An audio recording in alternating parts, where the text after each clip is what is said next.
Apologies for any inconvenience caused by these essential disruptions. The planet is undergoing its 6th mass extinction event. It's time to rebel.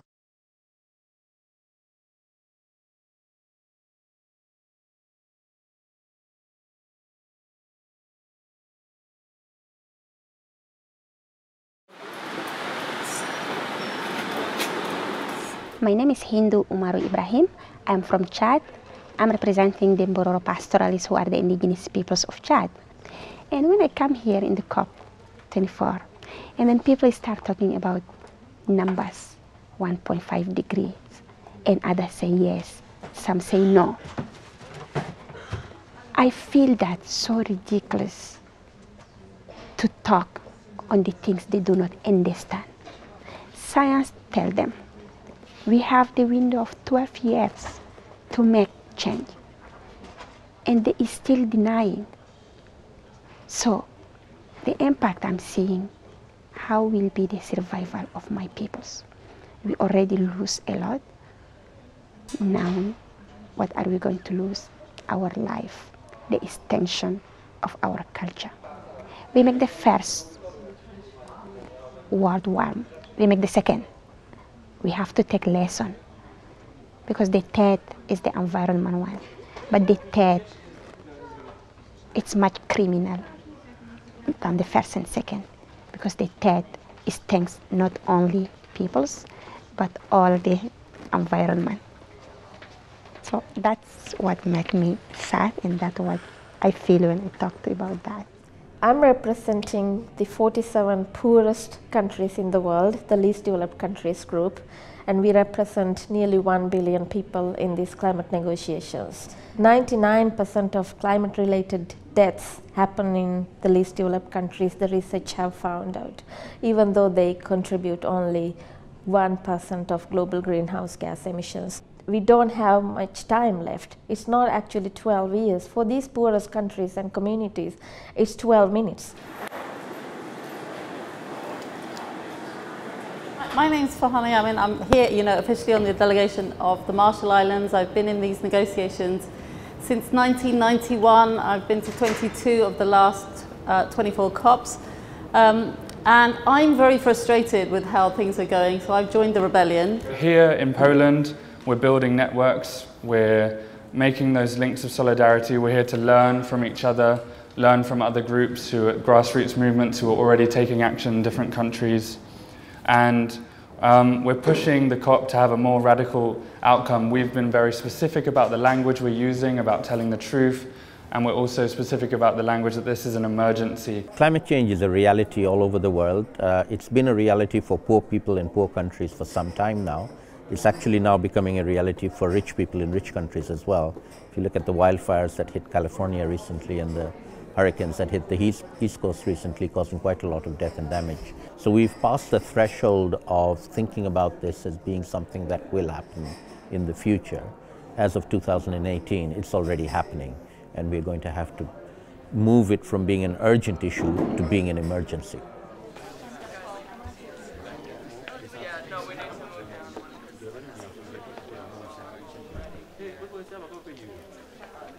Since I last addressed COP in 2009, nothing much seems to have changed.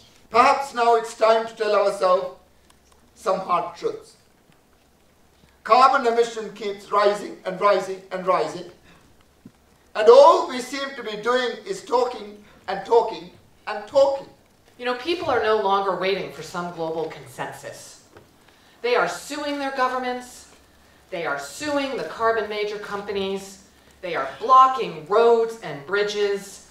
They are organizing school strikes. And this is only the beginning. What I heard today is that this is the beginning of the emergency coalition here. So we're in.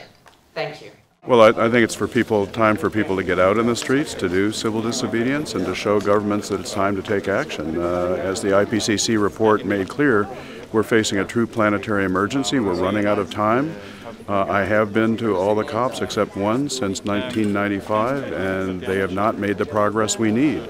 We always support freedom of assembly, we always support freedom of expression, and when there are issues of concern, and especially issues that have such an impact on our livelihood and the future of the planet, we think everybody should rise up.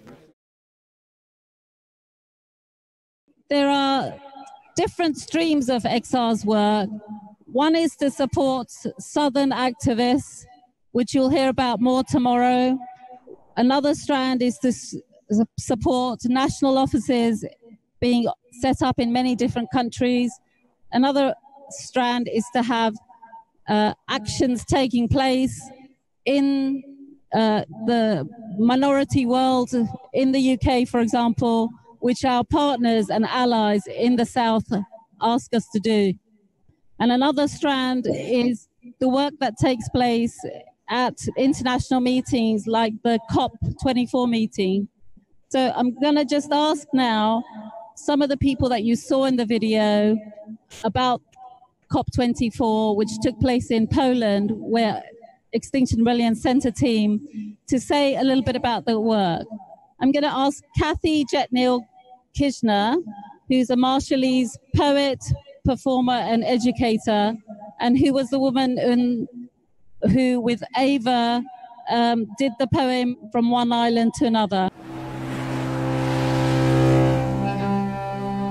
Sister of ice and snow, I'm coming to you from the land of my ancestors, from atolls, sunken volcanoes, undersea descent of sleeping giants.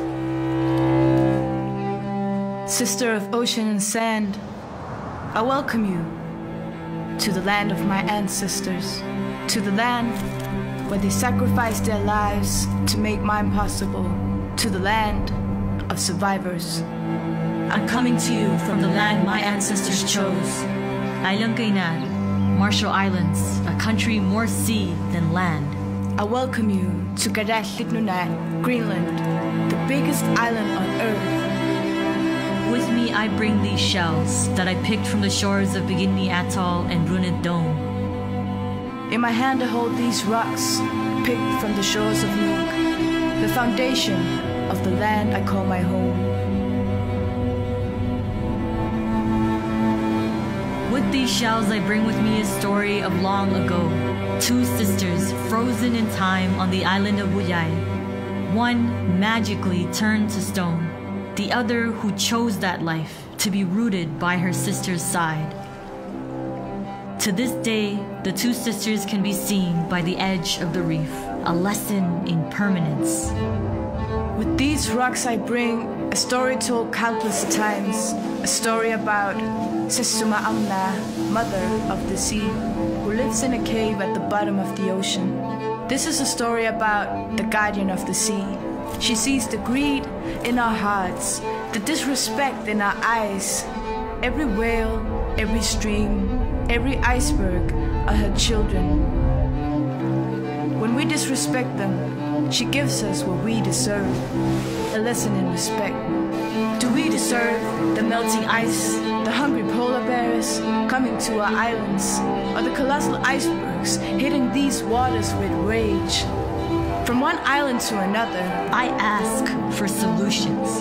From one island to another, I ask for your problems. Let me show you the tide, coming for us faster than we'd like to admit. Let me show you airports underwater, bulldozed reefs, blasted sands, and plans to build new atolls, forcing land from an ancient rising sea, forcing us to imagine turning ourselves to stone. Can you see our glaciers grown the weight of the world's heat? I wait for you, here on the land of my ancestors, heart heavy with a continuous thirst for solutions. As I watch this land change while the world remains silent. Sister of ice and snow, I come to you now, in grief. Mourning landscapes that are always forced to change. First, through wars inflicted on us. Then through nuclear waste dumped in our waters. On our ice. And now, this. Sister of ocean and sand, I offer you these rocks, the foundation of my home. May the same unshakable foundation connect us, make us stronger than these colonizing monsters that still to this day devour our lives. The very same beasts that now decide who should live, who should die. Sister of ice and snow, I offer you these shells and the story of the two sisters as testament, as declaration that despite what we are told, we will not leave. We will choose stone. We will choose to be rooted to this reef forever.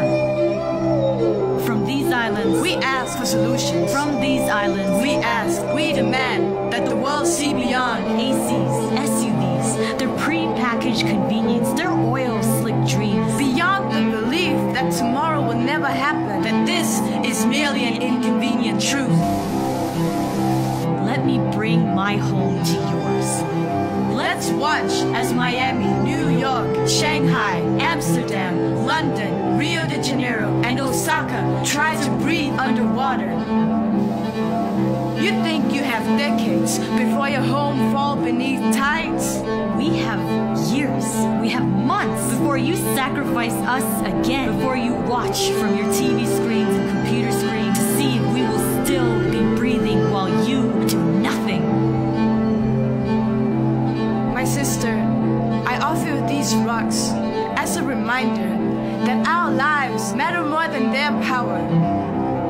That life in all forms demands the same respect we all give to money. That these issues will affect each and every one of us. None of us is immune. And that each and every one of us has to decide if we will rise.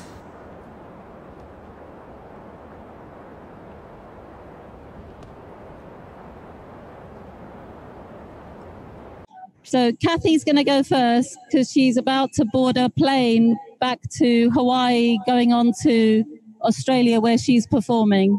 So Kathy, just like you to introduce yourself and maybe say a few words about where you are and your work and a little bit about the Marshall Islands. Thank you.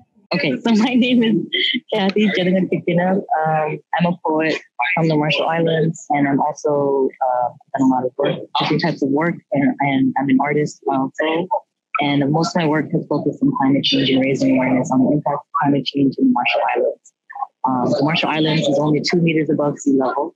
It's only a completely flat island with no mountains. Some parts of the island are so thin you can stand in the middle of the road and feel the ocean spray on either side of you.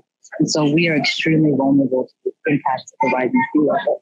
And so I use my poetry, which combined with videos, multimedia, installations, and performances as a means of raising awareness on how we are impacted by climate change. Poetry and art especially allows me to process the emotional weight of climate change as a Pacific Islander, as an Indigenous woman, as a Marshall Reef Atoll Islander who, stands to lose our country first. I also co-founded and I run a nonprofit based in the Marshall Islands called Jotium, which is a nonprofit dedicated to Marshall Reef's youth to raise awareness on environmentalism and climate change.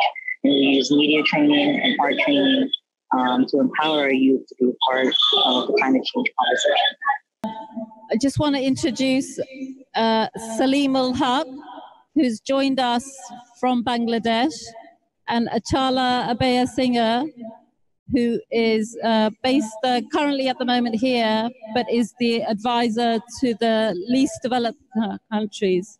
And just to show you a little bit of the flavor of what's going on here, you're on a giant screen speaking to hundreds of rebels who have gathered in Bristol for this weekend to prepare for a series of actions that will culminate in a week-long shutdown of London. Yeah.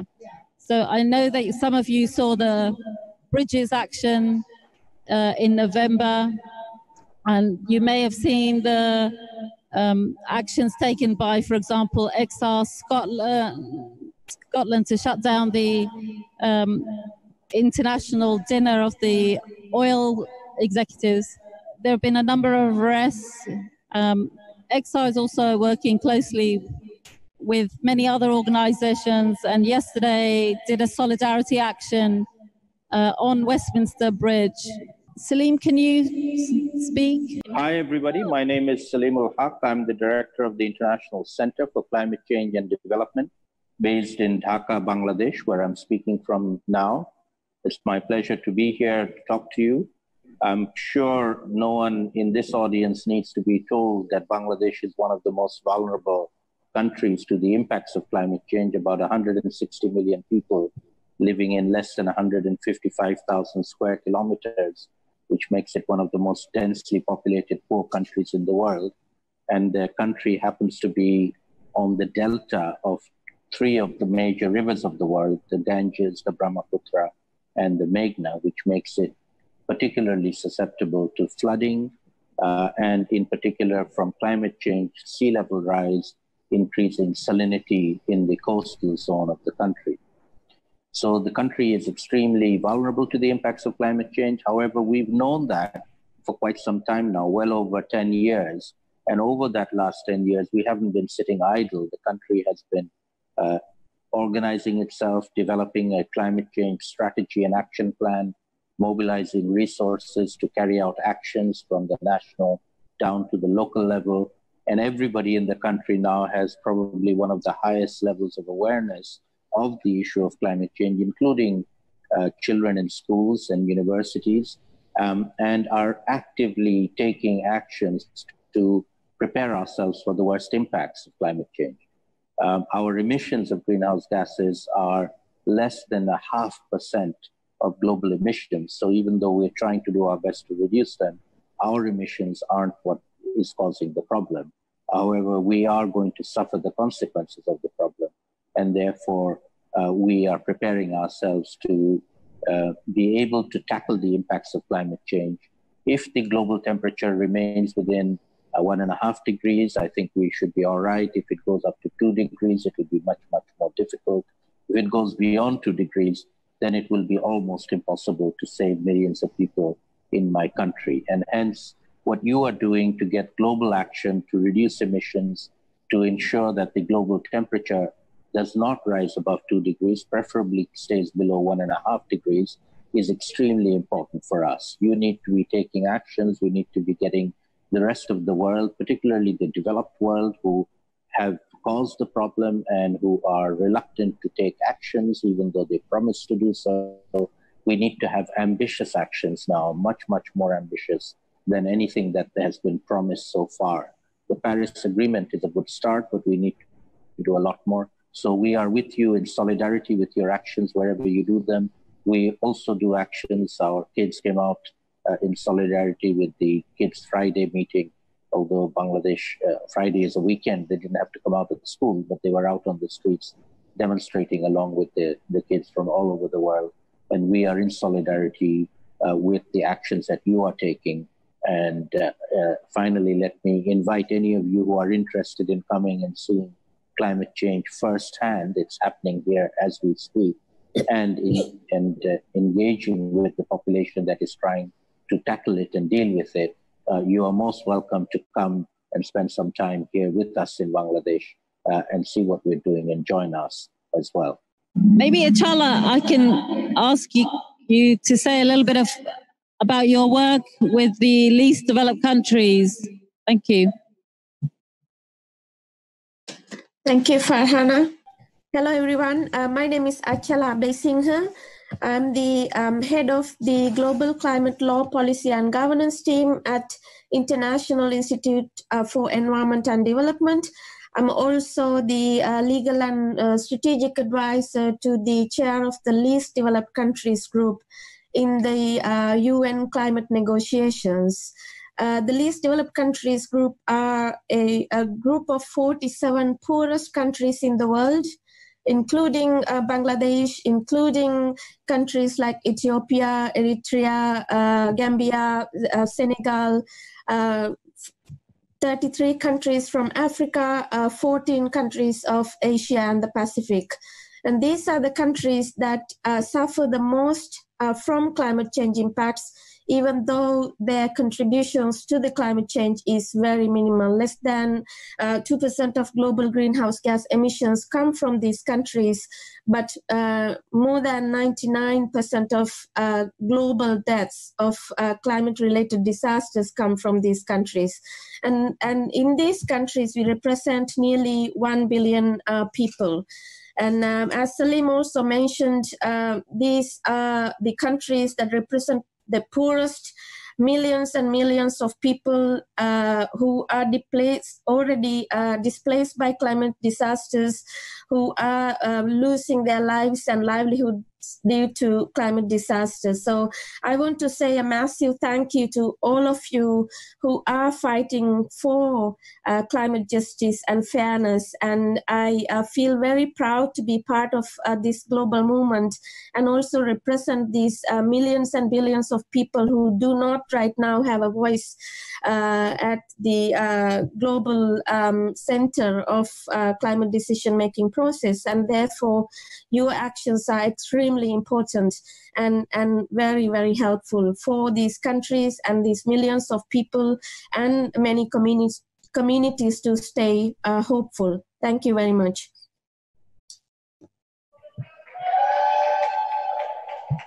Thank you so much, Achala. I don't know if you heard people applauding in the audience, and hearing from you, and you've been working with these countries who are absolutely on the front line, and they are facing devastating consequences today.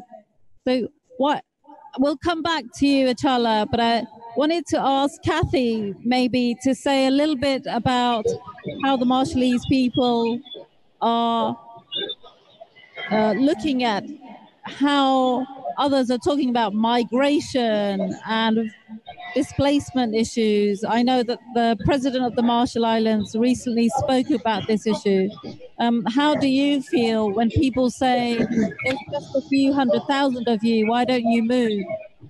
So basically, I know that my country's position has been that migration is not an option for us. We are standing our ground and we're not leaving our islands. And we've made that decision based primarily on the fact that our culture is deeply rooted on the land in the Marshall Islands. There's so many parts of our land that informs who we are as a people. It informs our culture, it informs stories, proverbs, legends, chants. Every single piece of land is a part of who we are. And so we refuse to migrate. And right now, they have given us some advice. Climate scientists came to the Marshall Islands and told us that we have to start planning seriously for adaptation. And what he meant by adaptation was elevation in artificial islands. So his position was, we agree that you shouldn't have to move, you shouldn't have to leave. But if you want to stay in your island, you're going to have to start planning for elevating the islands or building completely new islands, because that's how dire the situation is, and that's how dire the projections are in terms of how climate change impacts our islands. And so for me, my position, speaking for myself, I know that it's horrifying to consider the fact that we would have to blast apart our reefs or build a completely new island. But that's where we are. That's how serious the consequences are. I'm still fighting, and I still think that there's an opportunity to turn things around. But I do think that we have to be practical too. We have to plan for the worst, and that's where we're at. And so I use a lot of that information, and I channel my grief and my anger that I feel about the situation into my art, into my poetry, and into my work. Thank you. I think the poem that you did with Ava was very clearly a difficult and very powerful way of sharing both that sense of frustration and anger, but also the love and the beauty that you have with your land. So thank you with that. Thank you for that. Salim, I just wanted to ask you about Bangladesh, how they are very aware of the daily impacts of climate change and how they're taking part in solutions to cope with some of the inevitable impacts. Yes, absolutely. I think probably I would assert that the people of Bangladesh are probably the most aware people of climate change in terms of numbers. I said we have 160 million people here, and I would say the vast majority of them are aware of the phenomenon of climate change and are actually seeing it happen and observing its impacts and finding ways to tackle it. So I'll mention three ways in which we're doing that. I mentioned the government of Bangladesh has developed a climate change strategy and action plan, is trying to integrate and mainstream tackling climate change into all our activities as we go forward, from the national to the sectoral to the local level. The people of Bangladesh are doing the same. Farmers in the coastal area, for example, are growing salt-tolerant varieties of rice, which have been developed by our scientists, by our rice researchers, where the salinity levels have gone beyond the capability of even salt-tolerant varieties of rice to grow. They are switching from rice to crab growing or shrimp growing. So wherever possible, we are adapting to the circumstances as best we can, although it's always playing catch up with the rapidity at which climate is changing. And in the long run, we do know for a fact that millions of people living in the low-lying coastal areas will simply not be able to continue the livelihoods that they have. And so we are preparing for that by educating their children, their girls and their boys, capacitating them to be able to move and get jobs in towns, not Dhaka, because Dhaka is already the fastest growing megacity in the world and cannot absorb another 10 million migrants, which is the magnitude of potential migration due to climate change over the next 10, 20 years predicted. This is now almost certain to happen. So we are looking at a dozen towns around the country where we are making them into what we are calling climate resilient, migrant friendly towns, which can then absorb and provide economic sustenance to 500,000 to 1 million people, so that the next 10 million people that have to move, unfortunately they will have to move, can move with dignity and can move on their own volition. They're not forced to move. They are better off economically and are able to get well-paid jobs where they move to. That's the idea. It's a long way to go to implement it, but at least we're trying to think about doing that. Thank you for sharing that. I think sometimes people in the UK and the richer countries think that nothing is going on, that, you know, these countries are sitting back as victims waiting for handouts. And I really know from the experience of Bangladesh that, in fact, a lot of proactive legislation, policy, education, and many, many solutions are being acted on to already cope with the devastating impact. And you have also, maybe you didn't mention, a new fund, which is several years old actually, on loss and damage, which is one of the pioneering legal instruments in the world.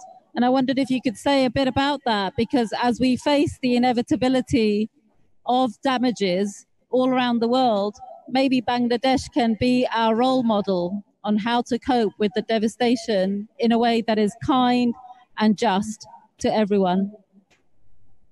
Yes, absolutely. So I think that over the last year, since we had the publication of the IPCC's special report on 1.5 degrees, and we've had hurricanes like Hurricane Florence in the Atlantic and wildfires in California, we are seeing a tipping point being reached where we now have impacts of climate change all over the world, which are attributable in part, and that we can calculate how much they are, to the fact that we have already increased the global temperature by a degree globally, which in some places is more than a degree.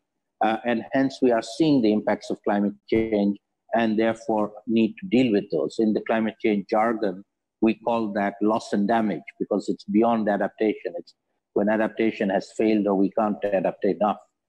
And loss and damage is a reality. It's happening already all over the world, including in Bangladesh. And Bangladesh is trying to develop what we are calling a pilot national mechanism on loss and damage with our own money, with our own funds, to find out ways in which we can identify who are being affected and provide them with adequate compensation.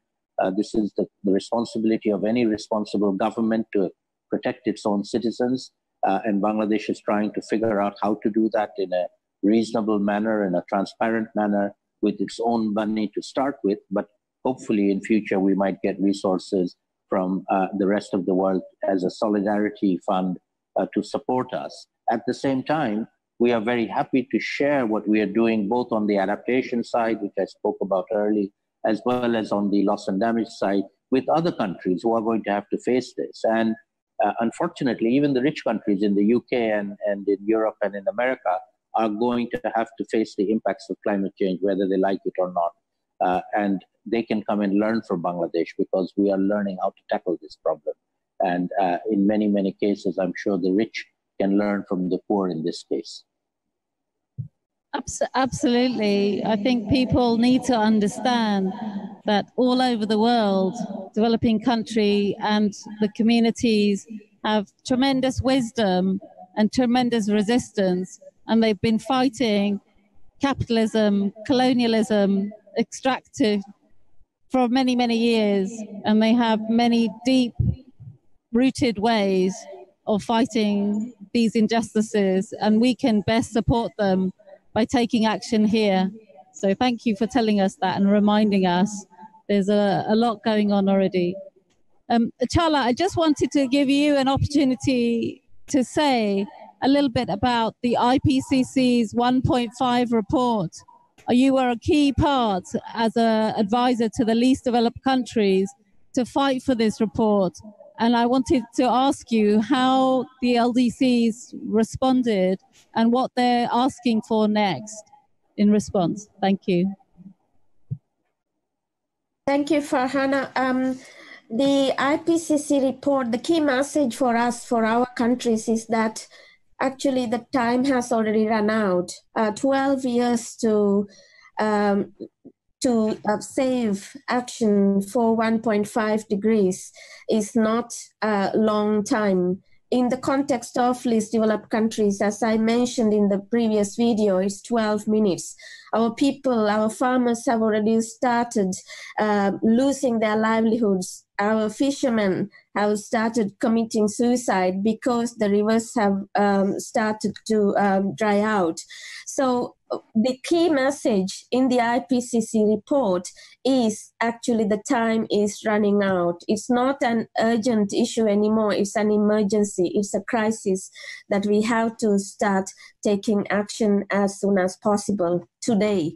And in the UNFCCC negotiations, we struggle even to welcome such alarming, such insisting scientific report, but also to say that least developed countries are not waiting waiting for results to come from the rest of the world. They are the case of living testimonies in terms of how they are suffering from climate impacts, but they are also the cases of victims becoming heroes with so many actions going on the ground.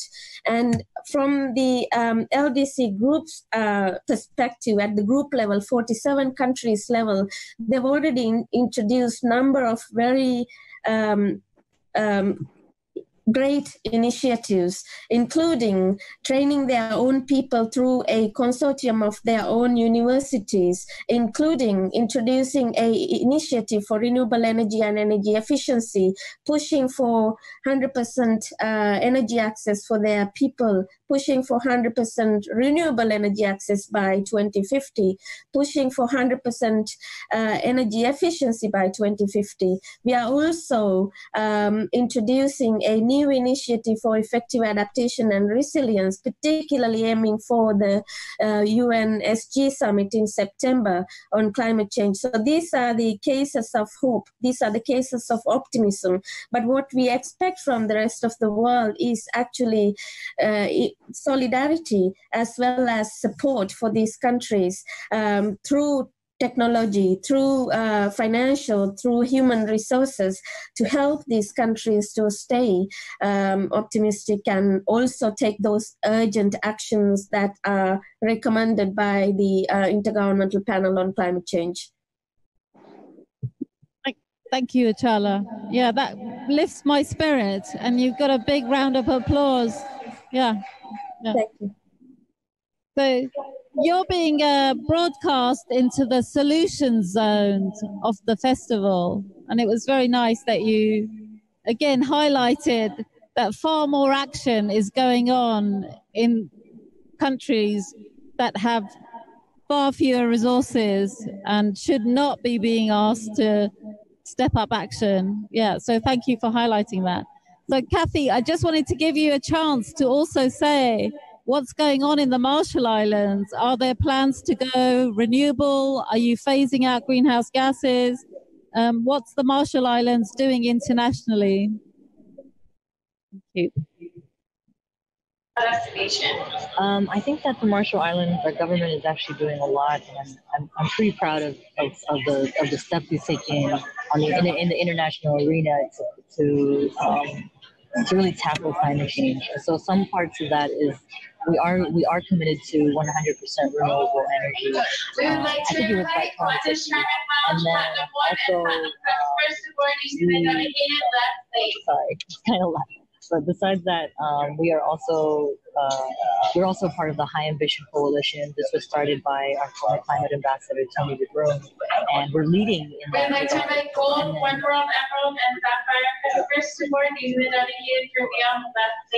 And then we're also a part of the Climate Vulnerable Fund, CBS, and so we're able to represent there as well. And so I think in a lot of ways, the Marshall Islands, despite the situation, despite how dire it is, I think that we're, taking steps internationally that are really savvy and that are, that are very bold. We're taking leadership, rather than waiting for others to tell us what to do, and rather than taking a really passive stance. It's just like the 350 climate warriors. We're not just drowning; we're actually fighting. Sorry for the. Yeah, just to explain to some people who may have come in that Kathy's actually in Hawaii at the airport and is zooming in or flying to Australia to do a series of performances. So that's the airport announcement. And sorry about that. If you're from the Marshall Islands, there's practically no other way to get to the rest of the world other than to go through Hawaii and to fly. So thank you, Kathy, for doing that. So I wondered if you had any questions to put to Extinction Rebellion that I can answer for you about how Extinction Rebellion and maybe the new movements who are growing up around the world, like the students striking yesterday, how can we support you and your work? Salim, you could go first. Sure. So I think what you are doing is extremely relevant and useful in terms of raising the level of ambition, really. We've got lots and lots of promises, but they are just long-term promises, and very little gets done about them. And we really need to get leaders who have made these promises to deliver them much, much faster. And we've been sharing our thoughts and pleading for many, many years, and they don't listen to us. So you're going to have to make them listen by taking actions on the streets, closing down actions and taking civil disobedience. And the young kids need to do it. The school children who are on strike need to get their parents and their uncles and their aunts and their grandparents to understand the existential threat that we are talking about globally. If not for us, they have to take action for their own children because they are not leaving behind a world that they would like the children to live in, and they have to take action. If they do that action, they will be saving both their own children and ours, but they don't really care about ours, but hopefully they'll care about theirs. Thank you. Achala, I know you were with some of the striking students yesterday.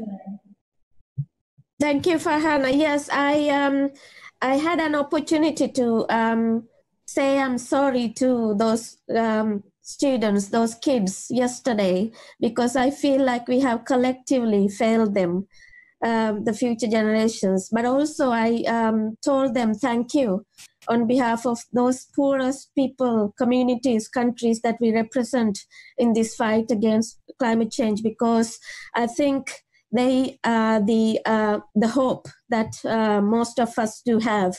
And as I said, again, thank you to everyone who is taking action. I think heaps of optimism, heaps of action in this part of the world do help. It's about justice and fairness for those people who do not have a voice.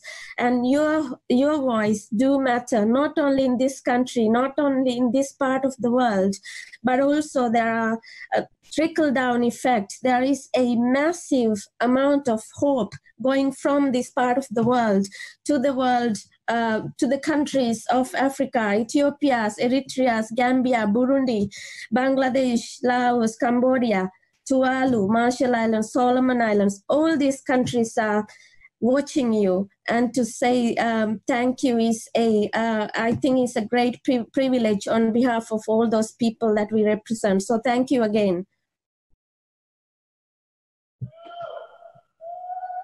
Thank you. Thank you, Chala. We applaud your work. It must be very hard to continue year after year. And I know that the diplomats, the advisors, the activists, tops and the grassroots and everything in between have been working really, really hard. And without all your work, we would be in the 4-degree, 6-degree world already. So I know sometimes we seem very far away from the carbon-free, capitalist-free, extractive industries-free world that we want. But actually we are making strides, and you are my climate heroes. You're my justice heroes. And it's a real honor to have shared this time with you. I just wanted to know if there was anything else which you feel that you want to share now that the mic and the tech is working fine. So please let us know. Kathy, maybe you can. I think that Chala really summed it up. I really appreciate, this, I don't hop on calls that often to talk on this sort of issue. And I think that this conversation, even though it's on an airport and through my phone and dealing with tech issues, it's given me hope, to be honest. Like hearing what Achala and Salim have shared has actually helped me as well. And I think you are right. I think there is a lot being done, and it can get really easy to get caught up in the grief and the anger personally. But I just really appreciate that. And so, yeah, that's all I wanted to share. Thank you. And Achala, if you'd like to say anything, will you be joining any of the Extinction Rebellion actions in April? Yes, I hope so, Farhana. I must also say that I'm also a lawyer by training, so happy to park that side of my career and actually join the rebellion, because if our leaders do not listen to people, I don't know what else we can do. In those climate change negotiations, in the UN meetings, when the US and Saudi Arabia and other countries coming in and asking the least developed countries to compromise on words and on sentences, they are actually asking these countries to compromise on their lives and livelihoods. So we have failed in terms of our global decision-making processes to actually give real solutions to our people, to our countries. So the hope is now with people. Hope is with now those people who are in the room today, those people who were on the streets yesterday. So I definitely would like to join you and applaud you for what you are doing. So thank you. And please keep raising awareness on the flight and fight of our countries and our people in the societies, communities that we represent. Thank you very much.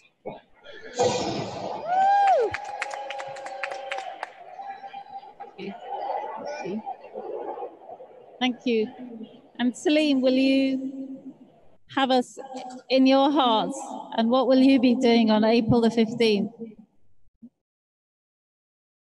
So let me offer some final thoughts for you and your audience there. This is repeating a little bit of what has been said before, in that this is really ultimately, in my view, an issue of global injustice, a problem created by rich people, and I count myself amongst them, and rich countries, in which poor people, many in my country and many others around the world, are going to suffer the consequences of our consumption patterns and our carbon footprints, which is not right. It is wrong. And we need to all collectively rise against this. Those of you who are there, those of us who are here, is a common goal. And to me, this is, in a sense, there are many negative aspects of globalization, but this to me is the most positive aspect of globalization. This is a truly global problem that connects all of us, you over there and us over here, in tackling a global problem, and each of us providing solutions to that problem, we on our side, you on your side, but connecting ourselves to each other. And the actions that you took yesterday, the kids took yesterday, is something that really gives hope. I am now looking at the issue of climate change as an opportunity to solve many of the world's problems that we haven't been able to solve before. Poverty, energy use, extractive industries, many, many things that we can do to improve both our quality of life as well as the emissions of greenhouse gases. And I'm no longer negative. I am positive that this is an opportunity that we need to grasp. The only thing is we don't have much time. So we have to accelerate our ambition and get everybody on board as quickly as we can. So good luck. Thank you. Thank you. Well, we'll do our best, and thank you today for bearing with all the technical difficulties. They worked in the end, a little bit maybe a metaphor for the run-up to April and the tasks ahead of us. I think working together, we will get there. I really do. Yeah. So thank you very much. I'm going to finish off here. I'm not going to try and summarize and say something inspiring, because you are doing work which is truly inspirational, which requires courage every day, and which requires huge amounts of strength to fulfill. That we've got your back. Don't worry. And we will be. Thank you for joining us. Thank you. Thank you. Bye.